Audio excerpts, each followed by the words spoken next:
ఇప్పుడు మనం దేని గురించి మాట్లాడుకుందామంటే, కొంతమంది తల్లిదండ్రులు నా దగ్గరికి వచ్చి, "సార్ మా పిల్లలు మమ్మల్ని బెదిరిస్తున్నారు" అనే ఇబ్బందితో చెప్తూ ఉంటారు. ఇప్పుడు మనము పిల్లల బెదిరింపు ధోరణి ఎలా ఉంటుంది, దానికి కారణాలు, దాన్ని ఎలా మేనేజ్ చేయొచ్చు అనేది మాట్లాడుకుందాం.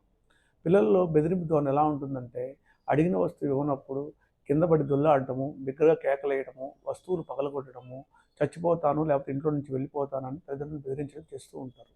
దీనికి గల కారణాలు ఏంటంటే, తల్లిదండ్రులు పిల్లలు అడిగిందల్లా ఇవ్వడము, వాళ్ళకి వెయిట్ చేసే గుణం నేర్పించకపోవడం వల్ల, తర్వాత వాళ్ళు అడిగింది ఇవ్వకపోతే కోప్పడతారని చెప్పి ఇవ్వడము, సోషల్ మీడియా, టీవీ లేకపోతే స్క్రీన్ టైం ఎక్కువ ఉన్నప్పుడు వాళ్ళ అసహనం పెరుగుతూ ఉంటుంది.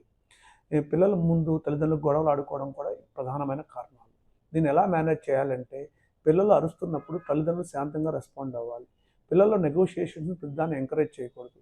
పాజిటివ్ బిహేవియర్ ఉన్నప్పుడు దాన్ని ఎంకరేజ్ చేయాలి. నెగెటివ్ బిహేవియర్‌ని కట్ చేయాలి. దాంతో పాటు పిల్లలు చెప్తున్నప్పుడు తల్లిదండ్రులు జాగ్రత్తగా వినాలి. ఇవన్నీ చేస్తున్నప్పుడు కూడా వాళ్ళ బిహేవియర్‌లో ఈ బెదిరింపు ధోరణి ఉంటే సైకియాట్రిస్ట్‌ని కలవడం మంచిది.